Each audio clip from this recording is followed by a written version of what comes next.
Hello students, welcome to my class. अब तक के लेक्चर्स में हम लोग कंपनी का मीनिंग, उसके बेसिक फीचर्स, टाइप्स, ये सब पढ़ चुके हैं। आज का हमारा टॉपिक है फॉर्मेशन ऑफ अ कंपनी। बच्चे, एग्जाम के पॉइंट ऑफ व्यू से बहुत इंपॉर्टेंट टॉपिक है, तो मेक श्योर आप इस टॉपिक को बिल्कुल स्किप ना करें। चलिए स्टार्ट करते हैं। फॉर्मेशन ऑफ अ कंपनी मतलब एक कंपनी बनती कैसे है। तो कह रहे हैं formation of a company refers to the legal process by which a company comes into existence and obtains the status of a separate legal entity under the Companies Act 2013। Formation of a company एक legal process है जिससे company existence में आ रही है। हम पहले भी discuss कर चुके हैं, company is created by law, और जैसे ही वो एग्जिस्टेंस में आती है उसको मिल जाता है सेपरेट लीगल एंटिटी का स्टेटस अंडर कंपनीज एक्ट 2013। मतलब एक आर्टिफिशियल पर्सन बन जाती है जैसे ही कंपनी फॉर्म होती है। कह रहे कंपनी ऑटोमेटिकली क्रिएट नहीं होती। कंपनी को अपने ऑपरेशन स्टार्ट करने के लिए नंबर ऑफ स्टेजेस से गुजरना होता है, जिसके बारे में हम अभी डिस्कस करेंगे। Section 3, subsection 1 of the Companies Act 2013 states that a company may be formed for any lawful purpose। मतलब किसी lawful purpose के लिए ही कंपनी फॉर्म हो सकती है, बशर्ते अगर आपको पब्लिक कंपनी स्टार्ट करनी है तो उसमें 7 लोग होने चाहिए कम से कम। प्राइवेट कंपनी स्टार्ट करनी है तो कम से कम 2 लोग चाहिए, और अगर ओपीसी मतलब 1 पर्सन कंपनी स्टार्ट करनी है तो 1 पर्सन आपको चाहिए होता है। एक कंपनी को फॉर्म करने के लिए जनरली 4 स्टेजेस से गुजरना होता है। First stage is promotion, second incorporation, third capital subscription and fourth one is commencement of business stage. The first stage in the formation of a company is promotion stage. Promotion implies the discovery of a business idea, arranging the capital and required infrastructure, and meeting the requirements of the law to transform the business idea into business concern. Promotion का मतलब होता है सबसे पहले जिस idea के साथ आप बिजनेस स्टार्ट करने जा रहे हो उसकी डिस्कवरी, उसके लिए नेसेसरी सारी चीज़ें, कैपिटल, लैंड, लेबर, मटेरियल, सबकी अरेंजमेंट करना, और जो कि लॉ की जितनी भी रिक्वायरमेंट्स हैं उनको पूरा करना ताकि उस बिजनेस आइडिया को रियलिटी में कन्वर्ट किया जा सके। इस पूरे प्रोसेस को हम बोलते हैं प्रमोशन। और जो प्रमोशन का काम करता है उस पर्सन को हम बोलते हैं promoter. Now the promoter is a person who conceives the idea of forming a company and take steps to make it a reality. Promoter वो पर्सन है जिसके दिमाग में ये आइडिया आया है कि भाई इस आइडिया के साथ एक कंपनी फॉर्म की जाए, और उसको फॉर्म करने के लिए वो सारे नेसेसरी स्टेप्स लेता है। Now the promoter could be a individual, a firm और अ बॉडी कॉर्पोरेट। वो एक इंडिविजुअल भी हो सकता है, फर्म भी हो सकता है, बॉडी कॉर्पोरेट भी हो सकता है। मतलब ये भी हो सकता है कि एक कंपनी एज अ प्रमोटर किसी दूसरी कंपनी को फॉर्म करे। Now he stands in a fiduciary position towards the company. Fiduciary का मतलब होता है something which is based on trust. Promoter की पोजीशन हमेशा फिड्यूशरी बताई जाती है। इसका मतलब ना तो वो कभी कोई सीक्रेट प्रॉफिट अर्न कर सकता है, ना ही कोई अपने पर्सनल एसेट्स पे प्रॉफिट अर्न कर सकता है। Next is functions of promotion stage. Promotion stage के दौरान क्या क्या फंक्शंस किए जाते हैं। सबसे पहले है आइडेंटिफिकेशन ऑफ बिजनेस अपॉर्चुनिटी। एक अच्छा आइडिया ढूंढा जाएगा जिसमें प्रॉफिट का पोटेंशियल हो। Next is feasibility studies. Feasibility का मतलब होता है क्या वो आइडिया प्रैक्टिकल भी है, इम्प्लीमेंट किया जा सकता है। मतलब क्या वो चीज़ जो आप बनाने का सोच रहे हो can it be produce. Technical feasibility देखोगे, आप फाइनेंशियल फिजिबिलिटी देखोगे कि आपके पास उस आइडिया को रियलिटी में कन्वर्ट करने के लिए नेसेसरी फंड्स हैं। इकोनॉमिक फिजिबिलिटी देखोगे कि प्रॉफिटेबल है भी या नहीं है ये आइडिया, ये सारी चीज़ें चेक करोगे। ये सारा काम करेगा promoter. Next is assembling resources. उसके लिए जो भी रिसोर्सेज चाहिए वो सारे अरेंज किए जाएंगे। Name approval. प्रमोटर इनकॉर्पोरेशन से पहले आरओसी को अप्लाई करता है नाम के लिए कि नाम अप्रूव हो, और वो नाम यूनिक होना चाहिए, किसी और कंपनी के जैसा नहीं होना चाहिए, आइडेंटिकल नहीं होना चाहिए। Next drafting documents. प्रमोटर का ही काम है प्रमोशन स्टेज में कि कंपनी के जो इंपॉर्टेंट डॉक्यूमेंट्स है स्टार्ट करने के लिए, जैसे memorandum of association, article of association और दूसरे लीगल पेपर्स, वो तैयार करवाता है with the help of legal experts. Next is arrangement of finance. Promoter ये भी देखेगा कि फाइनेंस का अरेंजमेंट कहाँ से करना है, इसके लिए वो बैंक्स, फाइनेंशियल इंस्टीट्यूशंस या इन्वेस्टर्स से कांटेक्ट कर सकता है। Next is compliance with legal formalities. Promoter ये इंश्योर करेगा कि सारे डॉक्यूमेंट्स और procedure as per Companies Act हैं, उसके लिए भी वो लीगल एक्सपर्ट से कांटेक्ट कर सकता है। प्रमोशन के बाद सेकंड स्टेज है आपके पास में इनकॉर्पोरेशन स्टेज। इसको आप रजिस्ट्रेशन स्टेज भी कह सकते हो, क्योंकि इसमें हम कंपनी को रजिस्टर करवाते हैं। अब रजिस्टर करवाने के लिए आपको क्या करना पड़ेगा? रजिस्टर करवाने के लिए आपको रजिस्ट्रार ऑफ कंपनीज को अप्लाई करना पड़ेगा, जो कि हम स्पाइस प्लस फॉर्म से अप्लाई करते हैं through ministry of corporate affairs portal. इसके बारे में हम आगे भी अभी डिस्कस करेंगे, तो भी हम स्टेप बाय स्टेप प्रोसेस पढ़ते हैं इनकॉर्पोरेशन का। कंपनी को रजिस्टर करवाने के लिए प्रमोटर सबसे पहले नाम अप्रूव करवाता है, और नेम अप्रूवल के लिए क्या करना पड़ेगा? MCA पोर्टल पे जाना पड़ेगा और ROC को अप्लाई करना पड़ेगा। ये भी हमें इंश्योर करना होता है कि नाम बिल्कुल यूनिक हो, लीगल हो, मिसलीडिंग ना हो, किसी और के साथ आइडेंटिकल ना हो। तो दो तरीके हैं जिससे नाम अप्रूव किया जा सकता है। एक reserve unique name run service होती है, ये भी MCA पोर्टल से हो सकती है। यहाँ से आप नाम अप्रूव करवा सकते हो, रिजर्व करवा सकते हो। यहाँ पे एक टाइम पे 2 नाम आप प्रपोज कर सकते हो और एक बार सबमिशन की फीस है ₹1000। दूसरा मोड है स्पाइस प्लस पार्ट ए। ये आपका इनकॉर्पोरेशन का ही फॉर्म होता है, स्पाइस प्लस फॉर्म। तो इसके पार्ट ए में कंपनी का नाम और टाइप आता है। यहाँ से भी आप कंपनी का नाम अप्रूव करवा सकते हो। एक टाइम पे एक ही नाम अलाउड होता है प्रपोज करना। अगर रिजेक्ट होता है, रिसबमिशन बिल्कुल करा सकते हो। ये जनरली लोग इसको ज़्यादा यूज करते हैं इस मोड को, क्योंकि इसमें टाइम सेव होता है, क्योंकि दोनों चीजें इनकॉर्पोरेशन की, रिजर्वेशन की एक साथ हो जाती है, क्योंकि स्पाइस प्लस फॉर्म से ही आगे का काम करना होता है। इसके बाद है rules for choosing a company name.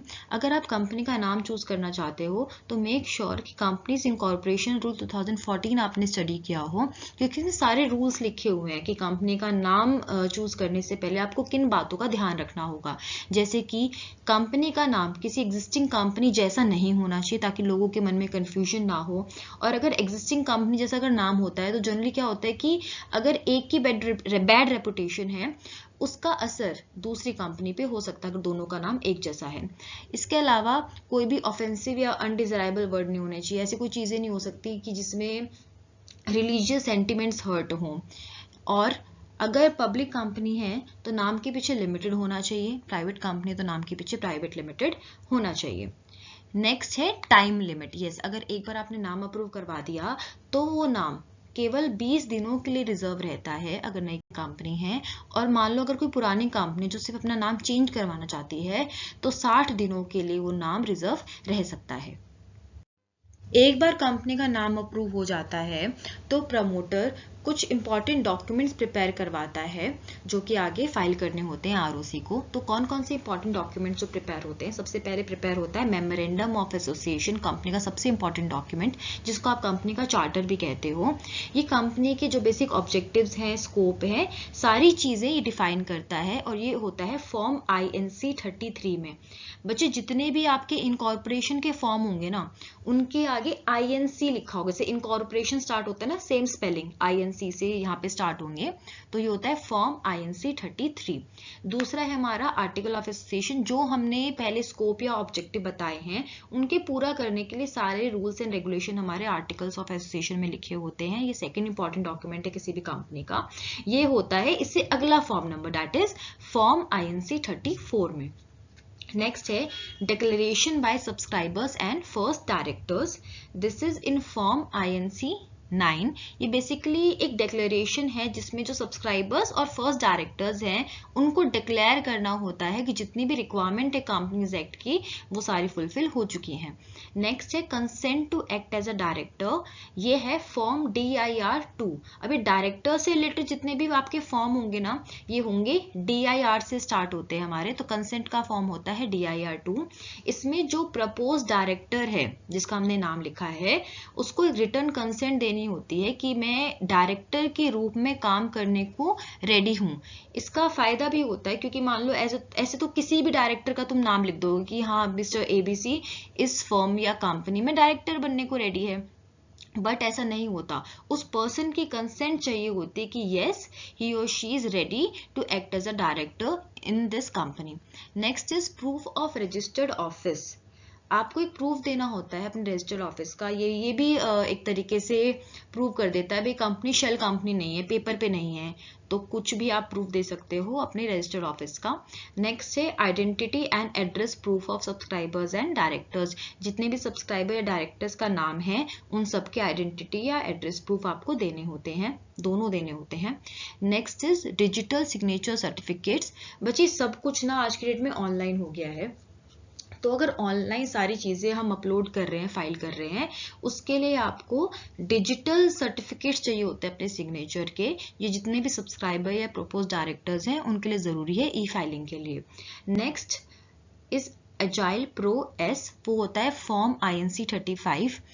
जितने भी अगर आपको आगे ज़रूरत पड़ेगी, जैसे कि GST के लिए आपको अपने एम्प्लॉयज़ के इंश्योरेंस, प्रोविडेंट फंड, कोई प्रोफेशनल टैक्स या कंपनी का बैंक अकाउंट खोलने के लिए ये फॉर्म हर चीज़ से लिंक हो जाता है, तो ये भी रेडी करना ज़रूरी होता है। एक बार सारे डॉक्यूमेंट्स रेडी हो जाते हैं, उसके बाद अगला स्टेप है इन सारे डॉक्यूमेंट्स को ROC के पास फाइल करना। और ये फाइल करने का तरीका होता है, आप MCA पोर्टल पे जाओगे, मिनिस्ट्री ऑफ कॉर्पोरेट अफेयर्स का पोर्टल है गवर्नमेंट का, वहाँ पे जाएंगे, वहाँ पे स्पाइस प्लस फॉर्म आता है, मेन फॉर्म, उस पर हम सारे जो भी इंटीग्रेटेड फॉर्म्स हैं वो सारे हमें यहाँ पे फाइल करने होते हैं। तो कौन कौन से फॉर्म में फाइल करने होते हैं, वैसे तो हम ऑलरेडी डिस्कस कर चुके हैं, जो हमने प्रिपेयर किए हैं वही फॉर्म्स हम फाइल करेंगे। सबसे पहले स्पाइस प्लस फॉर्म है जो कि मेन फॉर्म है, इसमें सारी डिटेल्स होती हैं। नेक्स्ट इस पे हमें साथ में फाइल करने होते हैं डॉक्यूमेंट्स, आपका EMOA जो INC 33 में हमने बनाया था, दूसरा EAOA जो हमने INC 34 में बनाया है, INC 9 जो कि डिक्लेरेशन थी कि सारी फॉर्मेलिटीज पूरी हो चुकी हैं by subscribers and first directors. Next is consent which is DIR 2, ये डायरेक्टर्स की कंसेंट थी कि हम एज अ डायरेक्टर काम करने को रेडी हैं इस कंपनी में। Next is agile pro S INC 35 में था, ये एक लिंक्ड फॉर्म है, GST रजिस्ट्रेशन, EPFO या फिर opening of companies bank account और ESIC के लिए। अब आपको फाइल कैसे करना होता है, जितने भी फॉर्म्स हैं इनको डिजिटली साइन करवाना होता है सब्सक्राइबर्स और प्रपोज डायरेक्टर से। इसके अलावा किसी प्रैक्टिसिंग प्रोफेशनल जैसे कि CA, CS, CMA जो कि प्रैक्टिस में हैं, उनसे इन फॉर्म्स को सर्टिफाई करवाओगे और इनको अपलोड करोगे MCA पोर्टल पे। साथ में एक फीस लगेगी और स्टैम्प ड्यूटी, वो इस बात पे डिपेंड करेगी कि कंपनी की ऑथराइज कैपिटल कितनी है और स्टेट कौन सी है। Next step is scrutiny by ROC and issue of COI मतलब सर्टिफिकेट ऑफ इनकॉर्पोरेशन। एक बार प्रमोटर सारे इनकॉर्पोरेशन के डॉक्यूमेंट्स फाइल कर देंगे, अब ROC का काम होता है उन डॉक्यूमेंट्स की वेरिफिकेशन। वो चेक करेगा भाई सारी चीज़ें एज पर कंपनीज एक्ट 2013 के प्रोविजंस के अकॉर्डिंग है या नहीं है। अगर उसको कुछ भी प्रॉब्लम लगती है, मतलब इफ नॉट सेटिस्फाइड, तो ROC क्या करेगा, वो दोबारा से बोलेगा कि प्रमोटर को कि आप 15 दिन के अंदर अंदर इनकी करेक्शन करके जो भी इश्यूज हैं उनको करेक्ट करके मुझे 15 दिन के अंदर दोबारा सबमिट कर दीजिए। अगर उसको लगता है भी सब कुछ ठीक है, इफ सेटिस्फाइड, तो ROC सर्टिफिकेट ऑफ इनकॉर्पोरेशन दे देगा। इसके साथ में कंपनी को CIN देगा, कंपनी का कॉर्पोरेट आइडेंटिटी नंबर। ये कंपनी के आधार कार्ड की तरह काम करता है। नेक्स्ट है लीगल इफेक्ट्स ऑफ इनकॉर्पोरेशन। अब हो गई कंपनी रजिस्टर हो चुकी है, कंपनी को उसका CIN मिल चुका है और सर्टिफिकेट ऑफ इनकॉर्पोरेशन मिल चुका है। सर्टिफिकेट ऑफ इनकॉर्पोरेशन में जो डेट लिखी जाएगी उसी दिन से कंपनी एक सेपरेट लीगल आइडेंटिटी बन जाएगी, कंपनी आर्टिफिशियल पर्सन बन जाएगी। अब कंपनी लीगली बॉर्न है, वो अपने काम सारे खुद से कर सकती है, उसके पास परपेचुअल सक्सेशन आ चुकी है, मतलब वो मेंबर से अलग बन चुकी है और मेंबर्स के आने जाने से कंपनी पे कोई इम्पैक्ट नहीं पड़ता। और क्योंकि अब वो सेपरेट लीगल एंटिटी बन चुकी है, अब सारी चीज़ें वो अपने नाम पे कर सकती है, अब तक नहीं कर पा रही थी। अब तक प्रमोटर अपने नाम पे चीज़ें कर रहा था, अब कंपनी अपने नाम पे प्रॉपर्टी खरीद सकती है, अपने नाम पे एंटर कर सकती है कॉन्ट्रैक्ट्स में, किसी को स्यू कर सकती है, कोई कंपनी को स्यू कर सकता है। ओके, सो कंपनी तो रजिस्टर हो गई, लेकिन अभी भी कंपनीज अपना काम शुरू नहीं कर सकती है, अभी 2 स्टेजेस और बाकी हैं। So the third stage is capital subscription stage. बच्चे अभी कंपनी के पास फंड्स नहीं हैं, सो जो प्राइवेट कंपनीज है वो तो प्राइवेटली अरेंज कर लेंगी, अपनी कोई इशू नहीं है, लेकिन पब्लिक कंपनीज के लिए स्टेज रेलिवेंट है क्योंकि पब्लिक कंपनी को एक प्रोसेस से गुजरना है, उनको पब्लिक से पैसा मांगना है, फंड्स अरेंज करने हैं। तो इसके लिए पब्लिक कंपनीज क्या करेंगी, सबसे पहले एक प्रोस्पेक्टस इशू करेगी। Prospectus is a document to invite public to subscribe company securities. अब पब्लिक ने प्रोस्पेक्टस देखा, उसको देख के शेयर्स के लिए अप्लाई कर दिया और साथ में एप्लीकेशन मनी देगी। बट ये एप्लीकेशन मनी के साथ जो सब्सक्रिप्शन आया है वो कम से कम 90% होना चाहिए। इसको बोलते हो आप मिनिमम सब्सक्रिप्शन। अगर 90% सब्सक्रिप्शन रिसीव हुआ है तभी आगे कंपनी शेयर्स अलॉट कर सकते हैं, अदरवाइज नहीं कर सकते। अदरवाइज जो भी पैसा आया है, सपोज 85% पैसा आया है, सारा का सारा वापस करना पड़ेगा। चलो हम मान लेते हैं कि मिनिमम सब्सक्रिप्शन रिसीव हो गई, 90% सब्सक्रिप्शन आ गई है। इसके बाद कंपनी शेयर्स अलॉट कर देगी। एक बार कंपनी शेयर्स अलॉट कर देती है तो 30 दिन के अंदर अंदर आरओसी के पास में रिटर्न ऑफ अलॉटमेंट फाइल करनी होती है। इस रिटर्न ऑफ अलॉटमेंट में सारी डिटेल्स होती है। रिटर्न ऑफ अलॉटमेंट कहती है कि कितने आपने शेयर इशू किए हैं, उनकी नॉमिनल वैल्यू क्या थी, इशू प्राइस क्या थी, कौन शेयर होल्डर्स हैं जिनको इशू किए हैं। तो सारी डिटेल अलॉटमेंट से रिलेटेड हमारी रिटर्न ऑफ अलॉटमेंट में होती है। ये इस चीज को इंश्योर करता है कि कंपनी के पास इनफ कैपिटल है to start its business operation, साथ ही साथ ट्रांसपेरेंसी भी मेंटेन रहती है। Now the fourth stage is commencement of business stage. Company की फॉर्मेशन के फाइनल स्टेज है। अब तक क्या हो चुका है, प्रमोशन हो गया कंपनी का, कंपनी रजिस्टर हो गई, फंड्स अरेंज हो चुके हैं, प्राइवेट कंपनी ने प्राइवेटली अरेंज कर लिए और पब्लिक कंपनी ने पब्लिक से फंड अरेंज कर लिए। अभी भी लेकिन कंपनी बिजनेस स्टार्ट नहीं कर सकती जब तक कंपनी इस स्टेज से ना गुजर जाए और certificate of commencement of business ना मिल जाए उसको आरओसी से। यहाँ पे नोट करने वाली बात है कि चाहे कोई भी कंपनी हो, चाहे वो पब्लिक हो चाहे प्राइवेट कंपनी हो, अगर किसी के पास शेयर कैपिटल है उसको ये स्टेज पूरी करनी होगी। अगर विदाउट शेयर कैपिटल कंपनी है तो वो रजिस्ट्रेशन के बाद अपना काम शुरू कर सकती है। दूसरी चीज, अलग अलग बुक में ना अलग अलग चीजें लिखी हुई हैं क्योंकि स्टेज को लेके अमेंडमेंट बहुत हो चुकी है। पहले कंपनीज एक्ट 2013 में सेक्शन 11 हुआ करता था जिसमें कमेंसमेंट ऑफ बिजनेस स्टेज थी। इसमें डिक्लेयर करना होता था, जिस डिक्लेरेशन के बारे में भी मैं डिस्कस करूंगी। बट 2015 में एक अमेंडमेंट हुई जिसमें ये सेक्शन 11 को अबॉलिश कर दिया गया, खत्म कर दिया गया। और इसका रीजन था कि हम कंप्लायंस थोड़े कम कर देते हैं, इजी बना देते हैं चीजों को। बट इसके कुछ हार्मफुल इफेक्ट्स हो गए। लोगों ने शेल कंपनी स्टार्ट कर दी जिसका मकसद था सिर्फ मनी लॉन्ड्रिंग करना या कोई बोगस ट्रांजैक्शंस करना। इसलिए कि शेल कंपनीज वाली चीजें ना हो, 2 नवंबर 2018 को एक ऑर्डिनेंस आया जिसमें ये जो स्टेज थी दोबारा से इंट्रोड्यूस हुई और उसका सेक्शन आया 10A। इसके बाद में ऑर्डिनेंस तो होता है बच्चा एक तरीके का टेम्परेरी लॉ। अमेंडमेंट एक्ट 2019 आई अगले साल जिसने इसको परमानेंट लॉ बनाया और ये इंसर्ट हो गया सेक्शन 10A कंपनीज एक्ट 2013 में। तो 2015 से लेके 2018 तक जितनी कंपनीज थी, नवंबर 2018 तक जितनी कंपनीज थी उनके लिए स्टेज कंपलसरी नहीं थी, उनको नहीं करना होता था। बट इसके बाद जितनी भी कंपनीज बनी हैं 2 नवंबर 2018 से बेसिकली जितनी कंपनीज बनी हैं उनको ये स्टेज पूरी करनी जरूरी है अगर उनकी शेयर कैपिटल है। जैसा कि मैंने आपको बताया कि कंपनीज अमेंडमेंट एक्ट 2019 में एक नया सेक्शन आया, सेक्शन 10A। आप चाहे तो कंपनीज अमेंडमेंट एक्ट 2019 लिख दो, चाहे कंपनीज एक्ट 2013 लिख दो, एक ही बात है। तो क्या लीगल रिक्वायरमेंट है इस सेक्शन की? सबसे इंपॉर्टेंट जो इसमें लीगल रिक्वायरमेंट है वो ये है कि इसमें एक डिक्लेरेशन देनी होती है in form INC 20A। Again बच्चा इनकॉर्पोरेशन से रिलेटेड है तो INC हमारा फॉर्म आएगा 20A। ये आप बहुत अच्छे से याद रखना। इसके अकॉर्डिंग जितने भी सब्सक्राइबर हैं मेमोरेंडम के उनको डिक्लेयर करना होता है कि जो उन्होंने प्रॉमिस किया था मेमोरेंडम में शेयर लेने का उनकी वैल्यू उन्होंने दे दी है, प्राइस पे कर दिया है और अब कंपनी के पास इनफ कैपिटल है टू स्टार्ट इट्स बिजनेस। ये सबसे इंपॉर्टेंट डिक्लेरेशन है, सब कंपनीज को करना होता है चाहे वो पब्लिक हो या प्राइवेट हो, हैविंग शेयर कैपिटल। सेकंड यहाँ पे एक चीज बोली गई है, वैसे तो रजिस्टर्ड ऑफिस की डिक्लेरेशन वेरिफिकेशन हमें इनकॉर्पोरेशन के टाइम करनी होती है, बट अगर इन केस किसी ने इनकॉर्पोरेशन के टाइम्स का प्रूफ नहीं दिया है तो अभी इस बात का प्रूफ दे सकते हैं। सो यहाँ बोला गया verify it's registered office in form INC 22 if not submitted at incorporation. तो फॉर्म INC 22 यहाँ पे देना होता है रजिस्टर्ड ऑफिस का प्रूफ। अब ये सारा काम डिक्लेरेशन का इनकॉर्पोरेशन की डेट से 180 डेज के अंदर अंदर करना होता है। अदरवाइज अगर आप इन केस 180 दिन के अंदर अंदर डिक्लेरेशन नहीं देते हो तो क्या कॉन्सिक्वेंसेस होंगे? सबसे पहले कंपनी अपना बिजनेस स्टार्ट नहीं कर सकती है। दूसरा, पेनल्टी लग जाती है। अभी पेनल्टी कितनी लगती है?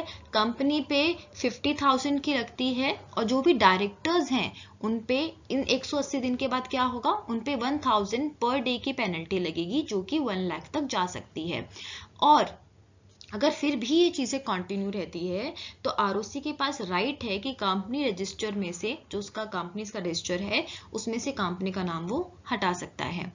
अब ये तो बात हुई कि अगर नॉन कंप्लायंस, अगर सब कुछ कंप्लाई होता है, फुलफिल होता है, डिक्लेरेशन प्रॉपर दी जाती है और रजिस्ट्रार सेटिस्फाई रहता है कि सारे प्रोविजंस फुलफिल हो चुके हैं तो वो कंपनी को certificate of commencement of business issue कर देता है। एक बार ये अप्रूवल मिल जाता है, कंपनी को सर्टिफिकेट मिल जाता है तो कंपनी अपने बिजनेस एक्टिविटी स्टार्ट कर सकती है। ओके, सो इसी के साथ आपकी कंपनी फॉर्म हो चुकी है और अपना बिजनेस स्टार्ट करने के लिए रेडी है। आई होप आपको कंपनी की सारी स्टेजेस क्लियर हैं। अगर आपको कोई भी डाउट है कंपनी की फॉर्मेशन में तो आप मुझे नीचे दिए गए कमेंट सेक्शन में बता सकते हैं। बच्चा, इस वाले चैप्टर का ना एक और क्वेश्चन बहुत इंपॉर्टेंट है जो कि एग्जाम में पूछा गया है, वो प्रमोशन स्टेज से रिलेटेड है। इसमें क्वेश्चन आ जाता है कई बार कि प्रमोटर कौन होते हैं, प्रमोटर्स की rights, duties, liabilities, function discuss कीजिए और साथ में प्रमोटर की कंपनी में लीगल पोजीशन क्या है। इस टॉपिक पे हम नेक्स्ट लेक्चर में डिस्कस करेंगे। तब तक के लिए keep watching and don't forget to subscribe my channel. Thank you.